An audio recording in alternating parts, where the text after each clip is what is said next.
Hi hello नमस्कार सर्वांना. आज आपण दिल का कनेक्शन या आपल्या लव्ह स्टोरीचा भाग 3 पाहणार आहोत. चला तर मग वेळ न घालवता सुरुवात करूया. अमायराने दिलेलं ते थेट आव्हान कबीरच्या कानामध्ये एखाद्या बंदुकीच्या गोळीसारखं घुमलं. तिचे ते जळजळीत डोळे आणि चेहऱ्यावरची ती भीतीहीन रेष पाहून कबीर क्षणभर सुन्न झाला होता. ती त्याच्या अगदी जवळ उभी राहून त्याच्या डोळ्यात डोळे घालून त्याच्याच साम्राज्याला उद्ध्वस्त करण्याची भाषा करत होती. कबीरने आजपर्यंत त्याच्या आयुष्यात अनेक वादळं पाहिली होती, पण असं शांत आणि तितकंच धोकादायक वादळ त्याच्यासमोर पहिल्यांदाच उभं होतं. अमायरा तिथून मागे वळून आपले कपडे थोडे नीट करत अत्यंत ताठ मानेने पुन्हा एकदा हळदीच्या गर्दीमध्ये मिसळून गेली. कबीर मात्र त्याच कॉरिडॉरमध्ये त्या खांबाला टेकून तसाच उभा राहिला. त्याच्या मुठी अजूनही आवळलेल्या होत्या. त्याच्या डोक्यामध्ये हजारो विचार चक्रावून टाकत होते. आनंद सेन कोण होते हे त्याला अंदुकसं आठवत होतं, पण त्यांच्यासोबत त्याच्या वडिलांनी नक्की काय केलं होतं, ज्याचा सूड घेण्यासाठी ही मुलगी थेट कपूर खानदानाच्या सर्वात मोठ्या लग्नामध्ये घुसली होती, हे कोडे त्याला सुटत नव्हते. तो हळूच बाहेर आला. तेव्हा बाहेर मांडवात विहान आणि रिया एकमेकांना हळद लावत हसत खिदळत होते. रणजित कपूर पाहुण्यांशी मोठ्या दिमाखात हस्तांदोलन करत होते आणि या सगळ्यात अमायरा मात्र अत्यंत शांतपणे कॅमेरामॅनला कुठल्या अँगलने शूट करायचं याच्या सूचना देत होती. तिचा तो वावर इतका नॅचरल होता की कोणी सांगावं, काही मिनिटापूर्वी याच मुलीने कबीर कपूरला थेट युद्धाची धमकी दिली होती. कबीरने आपल्या खिशातून फोन काढला आणि पुन्हा एकदा राहुलला कॉल लावला. राहुल, आनंद सेन यांच्याबद्दल मला वरवरची माहिती नकोय. 20 वर्षांपूर्वी कपूर इंटरनॅशनल आणि सेन असोसिएट्स यांच्यात नक्की काय करार झाला होता? माझे वडील आणि आनंद सेन यांच्यात काही वाद झाले होते का? आणि आनंद सेन यांच्या मृत्यूचं खरं कारण काय होतं? या सगळ्या गोष्टी मला आजच्या आज कोणत्याही परिस्थितीमध्ये हव्यात. ही फाईल माझ्या वडिलांच्या वैयक्तिक लॉकरमध्ये किंवा जुन्या ऑफिसच्या रेकॉर्डमध्ये असेल, तिथून ती काढ. कबीरचा आवाज यावेळी कमालीचा गंभीर होता. दुपारची हळद संपून संध्याकाळची वेळ झाली तशी महालातील लगबग आणखीनच वाढली, कारण आज रात्री कपूर खानदानाचा सर्वात मोठा संगीत सोहळा होणार होता. बॉलिवूडचे दिग्गज कलाकार, राजकीय नेते आणि नामांकित बिझनेसमॅन उदयपूरमध्ये दाखल झाले होते. संपूर्ण पॅलेस पांढऱ्या आणि सोनेरी दिव्यांनी झगमगून निघाला होता. अमायरा स्टेजच्या मागे उभी राहून शेवटचे शेकअप करत होती. तिने यावेळी एक काळ्या रंगाची साधी पण अत्यंत ग्रेसफुल सिल्क साडी नेसली होती. गळ्यामध्ये एक छोटासा सिल्वर चोकर, कानामध्ये टोप आणि कपाळावर एक लहान काळी टिकली. तिचे केस आज मोकळे सोडलेले होते, जे तिच्या पाठीवर रुळत होते. ती जितकी साधी दिसत होती तितकीच ती काळ्या साडीत कमालीची सुंदर आणि गूढ वाटत होती. स्टेजच्या उजव्या बाजूला उभ्या असलेल्या कबीरची नजर नकळत तिच्यावर खिळली. कबीरने स्वतः काळ्या रंगाची शेरवानी घातली होती. दोघांनीही नकळत ब्लॅक ट्युनिंग केलं होतं. कबीर अमायराकडे पाहत असतानाच रणजित कपूर तिथे आले. रणजित कपूर यांच्या चेहऱ्यावर नेहमीचाच तो कडक आणि घमेंडी भाव होता. कबीर, आज रात्रीचा तुझा परफॉर्मन्स असा झाला पाहिजे की अख्ख्या मीडियामध्ये फक्त तुझीच चर्चा झाली पाहिजे. कपूर कुटुंबाची अब्रू आणि शान या लग्नावर अवलंबून आहे, रणजित कपूर कडक आवाजात म्हणाले. कबीरने वडिलांकडे पाहिले. काळजी नका करू डॅड, परफॉर्मन्स तर असा होईल की सगळे पाहतच राहतील. पण डॅड, तुम्ही आनंद सेन या माणसाला ओळखता का? कबीरने अत्यंत नॅचरल टोनमध्ये विचारलं. आनंद सेन हे नाव ऐकताच रणजित कपूर यांच्या चेहऱ्यावरचे भाव एका सेकंदासाठी बदलले. त्यांच्या डोळ्यामध्ये एक चमक येऊन गेली, पण त्यांनी लगेच स्वतःला सावरलं. कोण आनंद सेन? मी अशा फालतू नावांच्या लोकांना लक्षात ठेवत नाही. तू तुझ्या गाण्यावर लक्ष दे, असं म्हणत रणजित कपूर तिथून निघून गेले. वडिलांच्या चेहऱ्यावरचा तो एका सेकंदाचा बदल कबीरच्या तीक्ष्ण नजरेने टिपला होता. त्याला समजलं होतं की अमायरा जी बोलत होती त्यामध्ये 100% सत्य होतं. काहीतरी फार मोठं गुपित होतं जे रणजित कपूर लपवत होते. रात्री 9 वाजता संगीत सोहळ्याला सुरुवात झाली. स्टेजवर एकामागून एक धमाकेदार डान्स परफॉर्मन्स सुरू झाले. विहान आणि रियाने एका रोमॅन्टिक गाण्यावर डान्स केला, ज्याला सगळ्यांनी भरभरून दाद दिली. अमायरा VIP टेबलच्या मागे उभी राहून संपूर्ण कार्यक्रमावर लक्ष ठेवून होती. तिचा प्लॅन आता अंमलात येणार होता.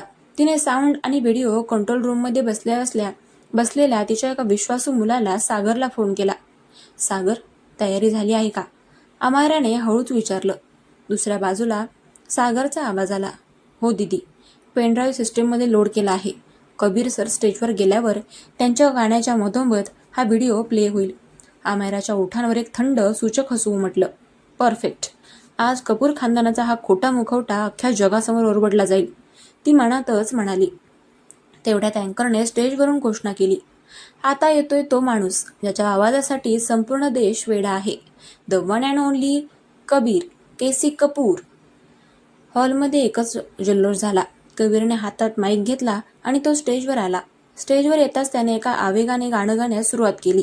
त्याचा आवाज, त्याची एनर्जी आणि त्याचा तो स्टेज प्रेझेन्स इतका जबरदस्त होता की तिथे उपस्थित असलेले सगळे पाहुणे आपल्या जागेवरून उठून डान्स करू लागले.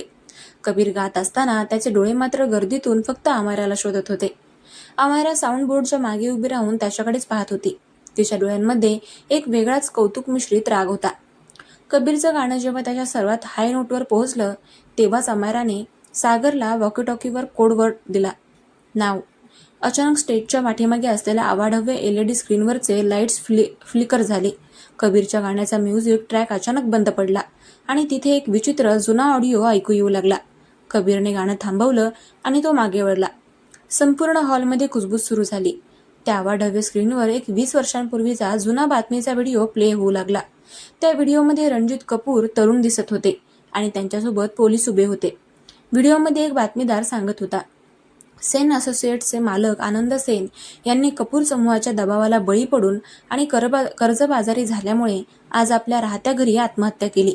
त्यांच्या मृत्यूला रणजित कपूर जबाबदार असल्याचा आरोप होत आहे, पण पोलिसांनी पुराव्याअभावी रणजित कपूर यांना क्लीन चिट दिली आहे. हा व्हिडिओ आणि तो ऑडिओ जसा हॉलमध्ये घुमला तसे रणजित कपूर आपल्या जागेवरून ताडकन उभे राहिले. त्यांचा चेहरा पांढरा फटक पडला होता. मीडियाचे कॅमेरे लगेच रणजित कपूर यांच्या चेहऱ्यावर आणि स्टेजवर उभे असलेल्या कबीरवर रोखले गेले. लग्नाचा सोहळा एका क्षणात हाय व्होल्टेज क्राईम ड्रामामध्ये बदलला होता. विहान आणि रिया गोंधळून पाहत होते. कबीरने स्क्रीनकडे पाहिलं आणि नंतर त्याची नजर थेट साऊंड बोर्डच्या मागे उभ्या असलेल्या अमायरावर गेली. अमायरा तिथे उभी राहून अत्यंत शांतपणे आणि विजयाच्या थाटात कबीरकडे पाहत होती. तिच्या चेहऱ्यावर कोणताही पश्चाताप नव्हता. हा तुझा प्लॅन होता तर, कबीर मनातच म्हणाला. रणजित कपूर यांनी जोरात ओरडून तिथल्या सिक्युरिटीला म्हटलं, बंद करा हे, कोणी चालू केलं हे, बंद करा. तात्काळ महालाचे लाईट्स घालवण्यात आले आणि स्क्रीन ब्लॅक झाली. पाहुण्यांमध्ये एकच खळबळ उडाली होती. कबीरने स्टेजवरून खाली उडी मारली आणि तो थेट अमायराच्या दिशेने धावला. पण अमायरा अत्यंत हुशारीने तिथल्या गर्दीचा फायदा घेऊन महालाच्या पाठीमागच्या बागेच्या दिशेने निघून गेली होती. कबीर तिच्या मागे धावत सुटला. बागेमध्ये पूर्णपणे अंधार होता. फक्त चंद्राचा हलका प्रकाश पडला होता. अमायरा घाईघाईने गेटच्या दिशेने जात असतानाच कबीरने मागून येऊन तिचा हात प्रचंड ताकदीने पकडला आणि तिला एका मोठ्या झाडाच्या बुंद्याशी खेचलं. काय समजतेस तू स्वतःला अमायरा? कबीरचा आवाज रागाने थरथरत होता. त्याने तिचे दोन्ही खांदे पकडून तिला आपल्या जवळ खेचलं. माझ्या भावाचं लग्न आहे ते, माझ्या कुटुंबाची अब्रू तू अशा प्रकारे मीडियासमोर धुळीला मिळवलीस. काय मिळालं तुला हे सगळं करून? कबीरच्या डोळ्यांमध्ये राग आणि एक प्रकारची वेदना स्पष्ट दिसत होती. अमायराने कबीरचे हात आपल्या खांद्यांवरून झटकून दिले. तिचे डोळेही आता पाण्याने भरले होते, पण तिच्या आवाजातला धारदारपणा कमी झाला नव्हता. अब्रू? कसली अब्रू कबीर? ज्या माणसाने 20 वर्षांपूर्वी माझ्या निष्पाप वडिलांना आत्महत्येसाठी प्रवृत्त केलं, त्यांची कंपनी कपटाने बळकावली आणि माझ्या आईला आणि मला रस्त्यावर आणलं, त्या रणजित कपूरच्या अब्रूची काळजी आहे तुला? तुझ्या भावाच्या लग्नाचा आनंद माझ्या वडिलांच्या मृत्यूच्या वेदनेपेक्षा मोठा नाहीये. अमायरा थेट कबीरच्या छातीवर बोट ठेवून ओरडली. तिचा हा आक्रोश पाहून कबीर शांत झाला. तिच्या डोळ्यातून वाहणारे अश्रू आणि तिच्या आवाजातली ती खरीखुरी वेदना पाहून कबीरच्या आतमध्ये काहीतरी तुटल्यासारखं झालं.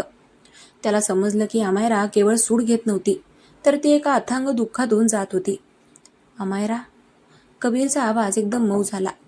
त्याने तिचा हात पकडण्याचा प्रयत्न केला, पण ती मागे सरकली.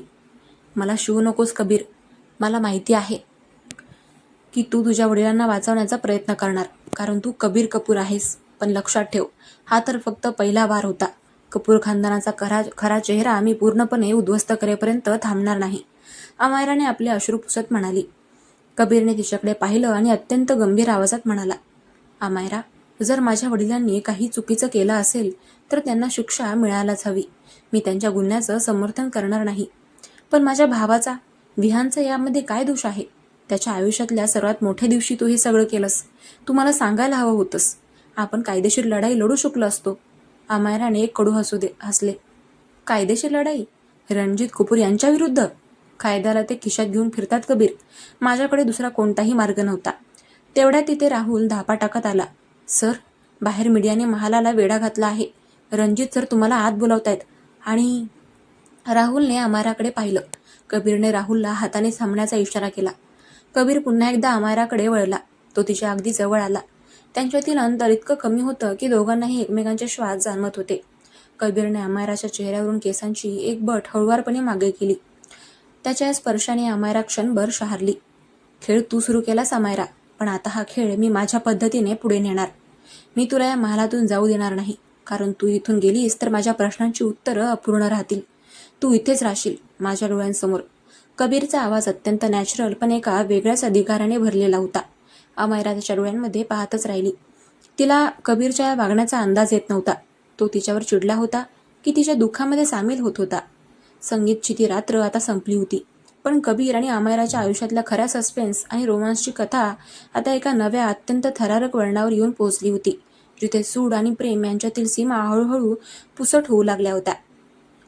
तर मंडळी, कसा वाटला आजचा भाग तुम्हाला कमेंट करून नक्की कळवा. आणि हो, आपल्या चॅनलला सबस्क्राईब करायला विसरू नका. भेटूया उद्याच्या भागात. चलो बाय.